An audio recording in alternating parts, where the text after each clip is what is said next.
Monsieur le Président de la République, Monsieur le Président du Sénat, Mesdames et Messieurs les ministres, Monsieur le Vice-président du Conseil d'État, Monsieur le Chancelier de l'Ordre de la Libération, cher Fred Moore, chers compagnons de la Libération, Mesdames et Messieurs les ambassadeurs, Mesdames et Messieurs les élus de Paris, Monsieur le maire honoraire de Paris, cher Bertrand Delanoë, Mesdames et Messieurs. Il y a 70 ans que la liberté a repris pied à Paris. Il y a 70 ans qu'elle a réuni dans un combat commun civils et combattants, soldats de la France libre et résistants, Parisiens et alliés, Français et étrangers. Il y a 70 ans que d'heure en heure, elle a progressé, quartier après quartier, rue après rue, immeuble après immeuble, vers la victoire irrévocable annoncée par le général de Gaulle ici même. Aujourd'hui, le vacarme assourdissant des armes a laissé place à l'ordre solennel et silencieux du cérémonial. La paix règne à l'endroit même où la liberté a souffert, puis triomphé par les larmes. Ce spectacle est sans doute le plus beau témoignage de fidélité que nous puissions offrir à celles et ceux qui se sont battus ici, à la fin du mois d'août 1944. La guerre qu'ils ont livrée a enfanté une paix qu'ils ont espérée. La ville qu'ils ont reconquise au nom de la liberté est aujourd'hui acquise à la liberté. Au nom du peuple de Paris, je m'incline aujourd'hui face au courage de ces combattantes et de ces combattants. Héros de guerre et artisans de paix, vous avez fait bien davantage que de restituer à notre ville l'intégrité de son territoire. Vous l'avez aidé à retrouver son identité. Vous lui avez permis de renouer avec son génie. Vous l'avez rendue à elle-même. Vous avez adressé un formidable message d'espoir à toutes celles et ceux qui se battaient pour la liberté. Un message entendu sur le parvis de Notre-Dame et partout dans le monde où les cloches ont sonné pour célébrer la libération de Paris. Votre histoire est maintenant celle de chaque Parisienne, de chaque Parisien, où qu'il soit né. C'est l'histoire d'un élan qui a rassemblé des femmes et des hommes de bonne volonté, bien au-delà des partis, des religions, des convictions, des nationalités. Cet héritage de la libération a modelé Paris. Forte de ce passé qui l'élève et qui l'oblige, notre ville ne tolère ni le racisme, ni l'antisémitisme.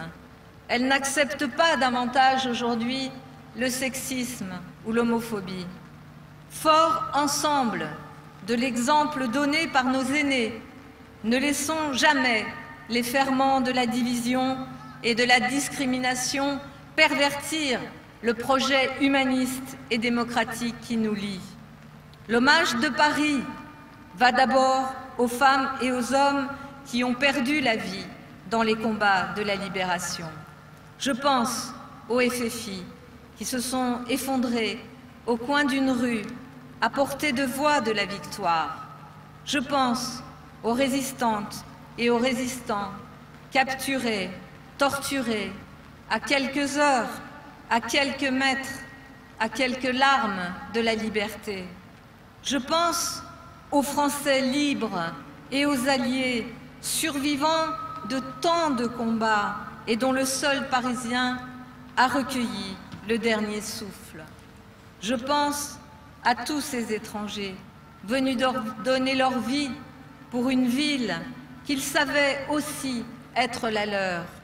les 23 partisans arméniens, polonais, hongrois ou italiens du groupe Misach Manouchian, les républicains espagnols de la Nueve, derrière le capitaine Drone et le lieutenant Granel, tous unis pour faire triompher les valeurs universelles de l'humanité. Paris est et restera toujours témoin de cette communion des braves qui éclaire l'humanité 70 ans après l'avoir libérée. À cette communion participent pleinement tous ceux qui nous ont quittés depuis le 25 août 1944. Survivants de combats où ils ont tout risqué et tant perdu, ils se sont soumis à l'épreuve du quotidien avec une dignité et une humilité rayonnantes avant de fermer les yeux sur un monde qu'ils espéraient définitivement émancipé du totalitarisme.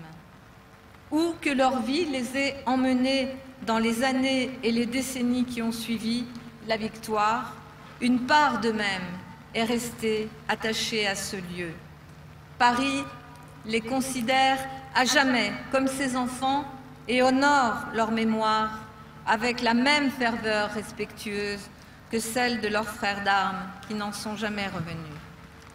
C'est avec beaucoup d'émotion que je me tourne enfin vers vous, résistants, avec le colonel Henri Roltanguy, chère Cécile Roltanguy, qui déclara l'insurrection.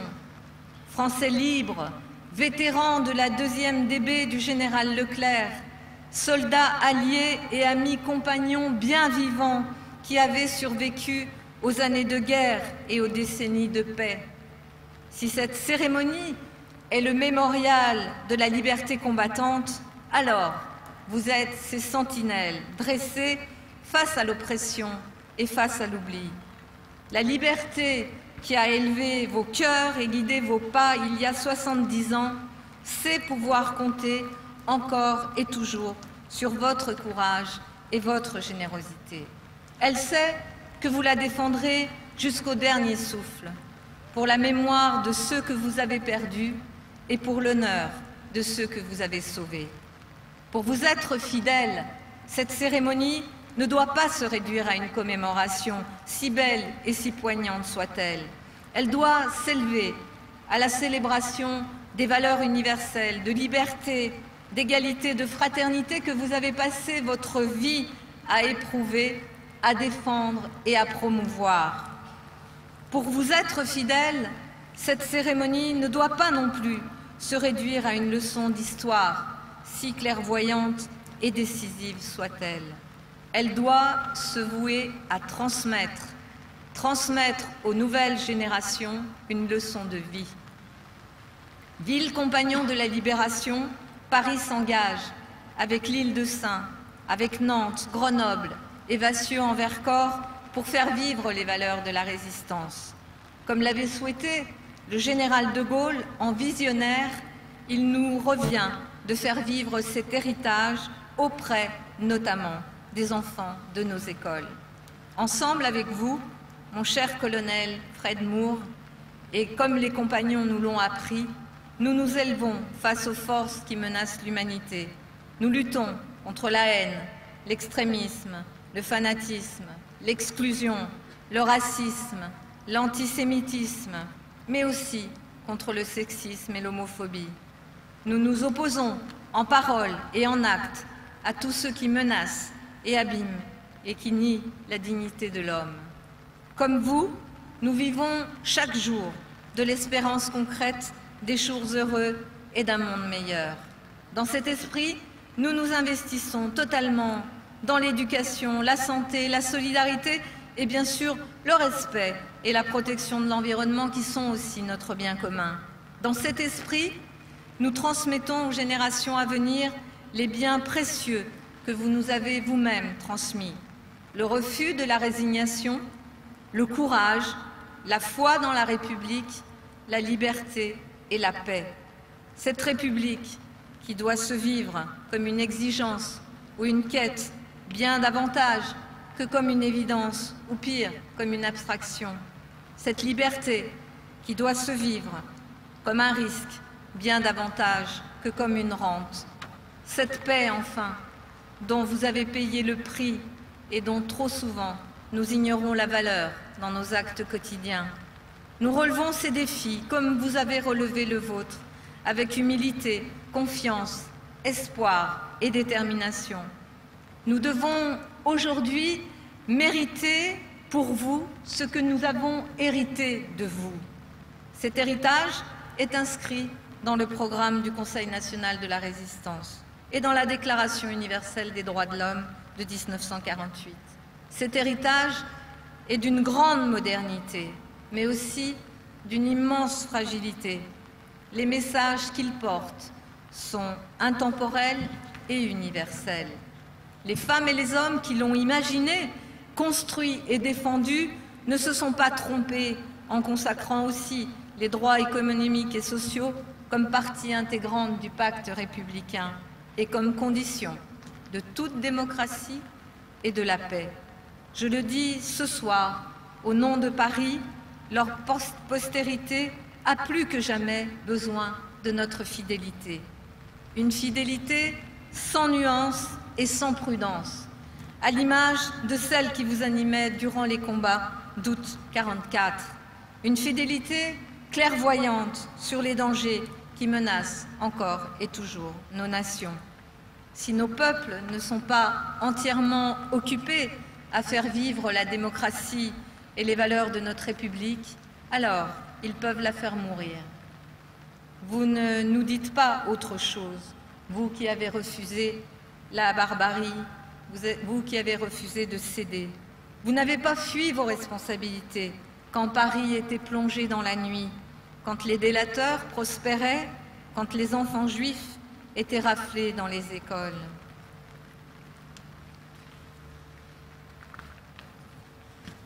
Vous ne vous êtes pas dérobés quand il a fallu affronter ceux de vos concitoyens qui accomplissaient leur devoir au rebours des valeurs les plus essentielles de l'humanité. Vous avez su récuser et refuser d'avancer sur le chemin du totalitarisme que jalonnent les grands crimes et les petites trahisons, les haines terribles et les égoïsmes étriqués, les idéologies empoisonnées et les spectacles empoisonnants. À l'heure où nous vous rendons hommage, n'oublions ni la folie criminelle des nazis, ni la cruauté des collaborateurs zélés, ni même l'indifférence et la lâcheté coupable de ceux qui se sont tus. N'oublions pas ce qui s'est passé hier dans les classes, dans les rues, dans les immeubles de Paris. N'oublions pas ce qu'il a fallu de sacrifices héroïques pour sauver notre ville de l'honneur et de la honte. Compagnons de la libération, résistants, anciens de la 2e DB, c'est cet héroïsme dont vous avez témoigné avec une modestie qui m'a toujours bouleversée, comme tous ceux qui ont eu la chance d'avoir pu entendre de vos bouches les histoires simples et héroïques de vos vies. Les menaces que vous avez bravées, les peurs, les tortures auxquelles vous avez résisté, les arrestations auxquelles vous avez échappé éclairent le temps présent d'un jour à la fois bienveillant et exigeant. Où vous avez parlé, nous n'avons pas le droit de rester silencieux. Où vous avez résisté, nous n'avons pas le droit d'abdiquer. Je le dis avec émotion, mais également avec la plus grande détermination. Nous n'avons pas le droit de laisser périr ce que vous avez su sauver.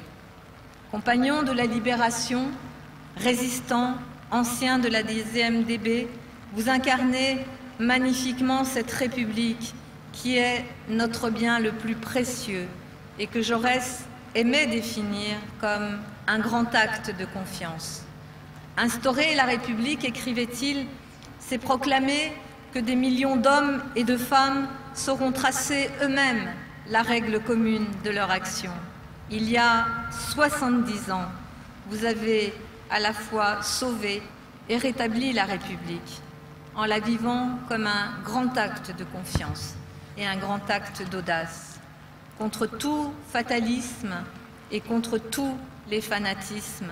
C'est cet acte de confiance que toutes les générations de Parisiennes et de Parisiens sont fiers de poser avec vous ce soir. Vive Paris, vive la liberté, vive la République et vive la France.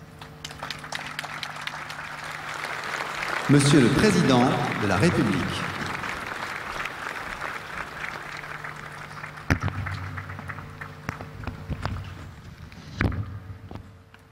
Mesdames, Messieurs les ministres, Monsieur le Président du Sénat, Madame la maire de Paris, Monsieur le maire honoraire de Paris, Mesdames, Messieurs les parlementaires, Monsieur le délégué général de l'Ordre de la Libération, cher Fred Moore, Mesdames et Messieurs, il y a 70 ans, Paris se libérait. Il y a 70 ans, ici même, à l'Hôtel de Ville, le général de Gaulle annonçait que la France était rentrée chez elle. Ce soir, nous nous souvenons de ces journées pendant lesquelles la liberté a de nouveau guidé le peuple de Paris.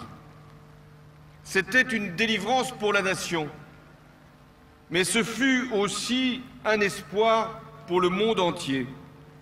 En effet, à l'annonce de la libération de Paris, les cloches de la cathédrale Saint-Paul à Londres résonnèrent pour la première fois depuis 1940.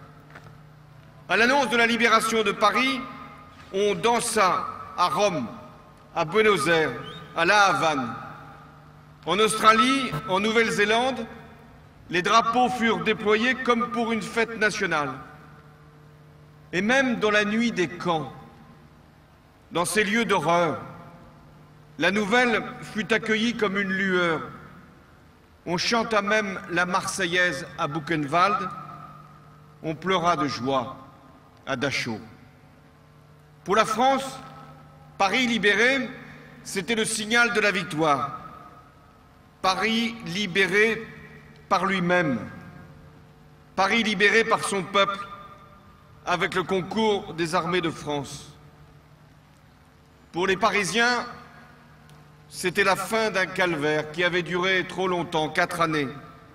4 années durant lesquelles ils avaient vécu la soumission, l'occupation, la collaboration. 4 années de privation, d'exaction, d'humiliation.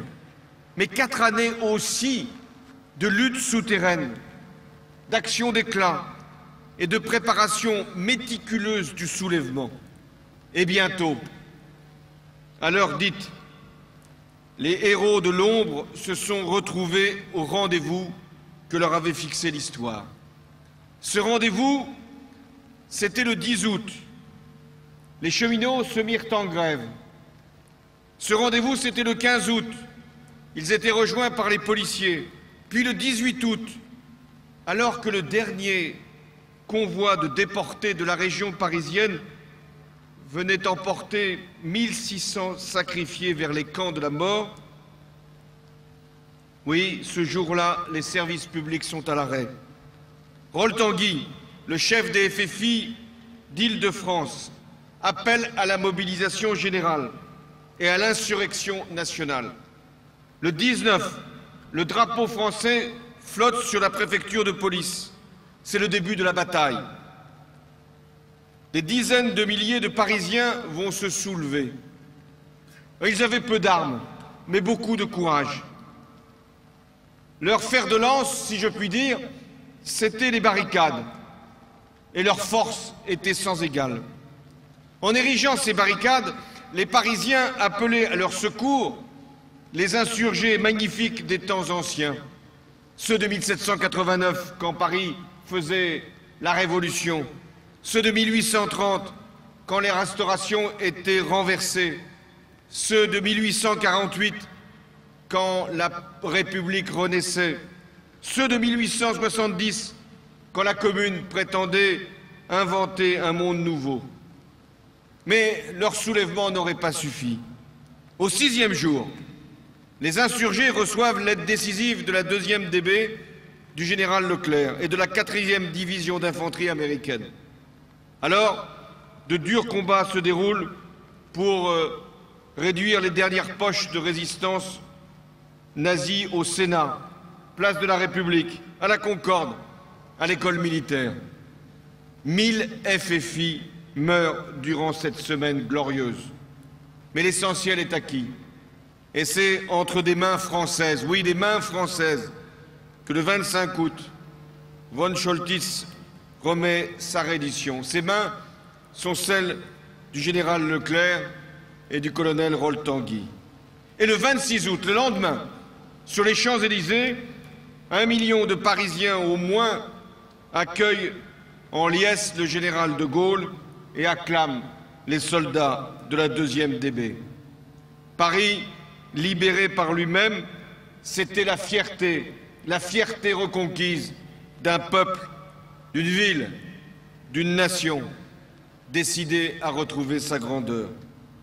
Paris libéré, c'était la victoire de la France, de toute la France, celle des Français libres, celle des engagés de Londres, celle de la Résistance, celle des cohortes bigarrées de Leclerc et de Delattre de Tassigny, celle des évadés de métropole, des dissidents de l'outre-mer, cette France à laquelle s'étaient ralliés les soldats d'Afrique, mais aussi les Allemands anti-nazis et les républicains espagnols de la Nueve, qui furent parmi les premiers à pénétrer dans Paris et auxquels je veux rendre hommage une nouvelle fois ce soir.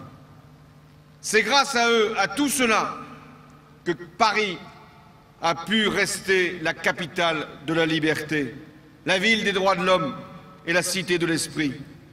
Et aujourd'hui, encore aujourd'hui, c'est toujours vers Paris que se tournent les peuples qui souffrent sous le joug des dictatures, que se dirigent les peuples qui luttent pour leur émancipation. C'est vers Paris que les démocraties demandent à être protégées de la terreur. C'est vers Paris, encore aujourd'hui, que regarde le peuple irakien et toutes ces minorités persécutées par le groupe barbare de l'État islamique. Et ces appels-là, nous devons aussi y répondre. Notre histoire nous le commande, au nom des valeurs que nous portons, mais aussi au nom de la solidarité qui doit unir tous les peuples libres, cette solidarité dont nous avons nous-mêmes bénéficié il y a 70 ans. Alors, à tous ceux qui, dans ces pays, sont engagés dans la construction de la démocratie, comme à tous ceux qui, chez nous, en Europe, se désespèrent des difficultés du moment, nous devons évoquer l'exemple de la France de l'été 1944. La France de l'été 1944, c'est un pays en ruine qui a trouvé la force en lui-même de se redresser. La France de 1944, ce sont des Françaises, des Français de toutes origines, de toutes croyances, de gauche, de droite, civils et militaires, jeunes et moins jeunes, qui se sont fédérés au nom de la République. Et pour faire quoi? Pour relever l'économie, pour ouvrir de nouveaux droits sociaux et pour redonner à la France la place qu'elle doit avoir dans le monde. La France de 1944 fêtait le bonheur d'avoir retrouvé sa souveraineté.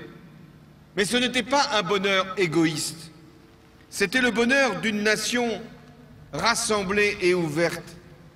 C'était le bonheur d'un peuple uni qui croyait de nouveau en son destin, en sa parole, en son avenir. C'était le bonheur qui donne confiance. La France de l'été 44, c'est une France qui se retrouve derrière un programme, celui du Conseil national de la résistance. Nous en sommes les héritiers. Les résistants voulaient une société juste qui conjugue tous les efforts pour lutter contre le fanatisme. Une société où les ambitions de l'entreprise légitimes devaient être équilibrées par les garanties sociales. Aujourd'hui encore, toute notre action doit être consacrée à cet objectif. concentrer sur ce but, restaurer la compétitivité de la France pour assurer son indépendance et lutter contre les inégalités pour préserver la cohésion sociale. Mais nous n'obtiendrons rien sans effort, rien sans abnégation, rien sans courage. Il n'y a jamais de fatalité, mais dans les moments les plus difficiles, il y a toujours la volonté qui triomphe, l'unité qui permet d'avancer et la solidarité qui fait que nous sommes la France. C'est en croyant en notre avenir que nous pourrons l'inventer, cet avenir. À tous les moments de notre histoire, les Français se sont mobilisés et c'est grâce à eux si notre pays reste une puissance influente et respectée. C'est grâce à eux que nous sommes aujourd'hui capables d'utiliser toutes nos différences, toutes nos richesses, tous nos talents pour créer, pour innover, pour produire, pour inventer. Mesdames et messieurs, notre rang parmi les nations, le rang de la France, en Europe comme dans le monde, nous le devons à notre histoire, à ces résistants qui se sont battus, à ces soldats qui sont venus nous libérer. Nous le devons aussi à toutes ces générations de femmes et d'hommes qui se sont dévoués par leur travail, par leur sacrifice, pour nous hisser à ce niveau. Mais cette influence dans le monde, nous la devons aussi à Paris. Paris, cette capitale dont le nom fait rêver partout dans le monde. Paris, cette ville riche de son passé et si forte dans sa capacité à toujours inventer, avancer, imaginer. C'est pourquoi Paris est l'une des métropoles les plus aimées du monde et les plus visitées, et en même temps l'une des plus attractives. Paris, une ville où tous les milieux, toutes les nationalités se retrouvent, travaillent et se croisent sans cesse. Eh bien, c'était l'idéal que les hommes et les femmes, il y a 70 ans, portaient quand ils luttaient côte à côte dans les rues de Paris. Que voulaient-ils? Libérer bien plus que leur territoire, libérer toutes les énergies. Que voulaient-ils? Écarter le nazisme, mais empêcher tout retour des fanatismes. Que voulaient-ils? Bâtir une société nouvelle, fondée sur l'égalité, mais aussi sur un goût sans limite pour la liberté. Que voulaient-ils? Non pas simplement lever un espoir pour Paris, pour la France, mais un espoir pour tout le monde. Alors, à nous de poursuivre le combat pour que cette promesse de la résistance continue d'être tenue aujourd'hui, parce que c'était la promesse des jours meilleurs. Vive Paris, vive la République et vive la France.